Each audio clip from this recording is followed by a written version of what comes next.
If you struggle with staying on beat when you're dancing, this video is for you. Or if you want to stop avoiding the dance floor and instead start enjoying yourself, you can, like Monica, go from looking stiff and rigid and unsure what to do about what to do to looking confident, comfortable, and having fun when it comes to dancing. If you want to achieve a similar transformation, I have a link below where you can book a free consultation with me. Let me tell you how I can help you become that great social dancer. Before we stay on beat, we have to know what we're following in the song. So the easiest rhythmic pattern, this is always what I start my students with inside my online program, is the snare drum. When you're dancing following the snare, it is the easiest to predict rhythmic pattern. And actually, once you have rhythm retention, which let me know if you want me to teach you how to do that, how to have that, our brain, after hearing only 2 snares in a song, can predict rhythm for the entire song, for the rest of the song, because that beat is so regular. And the snare, it's the loudest beat that you can find in the song. It usually sounds like a snap or a clap. It's that loud. Let me show you with the example of this song where you can find it. For what seems like forever, try to hold it together, but I'm losing my grip. I need. So you can hear in this song it was super loud. It's very easy to find. Not all the songs are like that, but most Western songs, they have a very distinctive snare drum. So this will be the rhythmic pattern that I would start with if you are a total beginner, because it is easier to hear that, it's easier to find it in the music, and that also means it's easier to keep it, it's easier to stay on it as you're dancing. So first tip number 1, how you stay on beat is ignore everything else in the song. Don't pay attention and don't listen to the vocals. You don't care what they're singing about. You don't care about other drums, other instruments in the song, because it's all a distraction if you're a beginner trying to keep that beat as you're dancing. So only identify, once you identify the snare, ignore everything else. You're keeping your eyes, your ears on the snare drum. Number 2, next thing is we have to start with something simple. So maybe something with the feet. I'm going to show you an example of a heel in. It's a very basic movement where I'm just bringing my heel in a little bit on the snare drum. So as you're hearing that clap or that snap sound, the heel goes in, and this is our foundation. This is the foundation for our movement. Don't worry about how it looks. It's not going to look good if you're only moving the feet, and we will change it in a second. But if you cannot keep the beat just doing that, not a chance that when you add the torso, the arms, the shoulders, whatever else, you will be able to keep the beat. Not a chance. You have to test yourself first, do this for the entire song, and if you can keep the beat, number 3 would be adding something to your movement, to your footwork. If you are a total beginner, if you don't have that coordination developed yet, I wouldn't move 3, 4, 5 different things at the same time. It will be a mess. So let's start with just adding one more layer. We're going to move the torso. So as I'm moving the heel in on the snare, I'm going to twist towards it. So I'm just I angle the body to face the corner. And this happens, this is very important, this happens on the same beat on the snare. This is way easier to maintain on beat than, for example, me keeping the feet on the snare, but moving the torso twice as fast. Possible to do it, looks kind of cool, but it will mess you up. I just messed up. It will mess you up when you're trying to do 2 different rhythmic patterns all at the same time. Later, we'll do that later. If you're a beginner, just twist.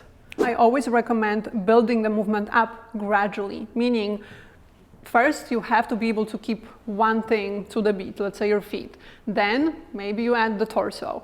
Last, maybe the arms, in that order. Always start with the lower body and kind of move up very, very gradually. Don't do it right away from the start of the song.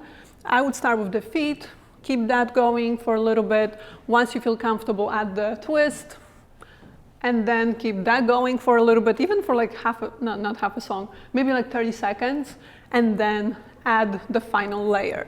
If you're more advanced, sure, you can do 4 things at the same time. I would still suggest building it up. Try to hold it together, but I'm losing my grip. I need someone who can make me feel better. Wrap me up in a sweater, sweep my pain with a kiss. Then suddenly you are here, inside my head everywhere. Where did you come from? I'm wondering, baby. Number 4 makes sense if you are going to switch between different movements, because of course you're not going to be doing this for the entire song. We need at least a couple more steps. When you switch the movements and you want to keep the beat, look for something very similar. So let's say if I'm bringing my heel in, my next move that I would transition to wouldn't be something where I have to travel and go all over the place. It will mess up your rhythm. So what I would do instead, I would think about what else, like what is a movement that is very similar to it, that I know and that I have done before. And for example, we can lift the heel.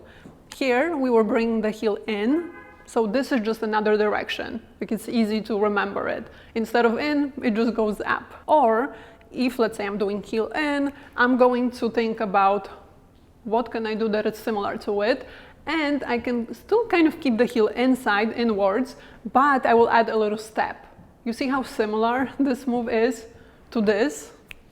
Almost the same. I'm just bringing the foot forward. And that way, your brain won't be kind of all over the place, trying to figure out how to travel with a move, how to make it look good. If you're doing something similar, it will almost feel like you're doing the previous move. Like it will be just easier to transition. Where did you come from? I'm wondering, baby, are you made up of for real? Say, can you feel what I feel? 'Cause I can tell if I'm just dreaming. I wish I had a girl like you, and I wish you could be real, but you're not really here, and I don't wanna wake up without you, but tonight is gonna have to do. Last one, number 5, when you want to stay on beat, don't switch the moves too often. So you don't try to fit as many different steps as possible into one song. If you're having trouble staying on beat and keeping rhythm, it's much better to do less, but correctly, than trying to fit in all of those moves and being all over the place, dancing without rhythm. That's never a good look. If you cannot stay on beat, it doesn't matter how many moves you can do, how many movements even look good on you. If you cannot match them to the beat and stay on beat, your dancing, your freestyle, it won't look good. It will be a mess. This is what I also say to students in my online program as well. You have to not only be able to find the beat in the song, match the movements to it, make sure that you can stay on beat, dancing throughout the entire song, no matter how many movements you're doing, no matter how often you transition, no matter how many body parts you're moving, you have to dance with rhythm. And at the same time, you have to make the movements look good. Only then your dancing, your freestyle will look great. If you maybe learned by yourself, but you're not happy with the way you look dancing, or you're still not able to dance in front of other people and with other people whenever you go out, remember that I can help. Thousands of adults already learned with my method over the past 18 years. And if you would like to find out how I can make a great social dancer out of you, there's a link below to book a free consultation. Book it and let's chat. I've lost you, but I need you, and you're off my radar now.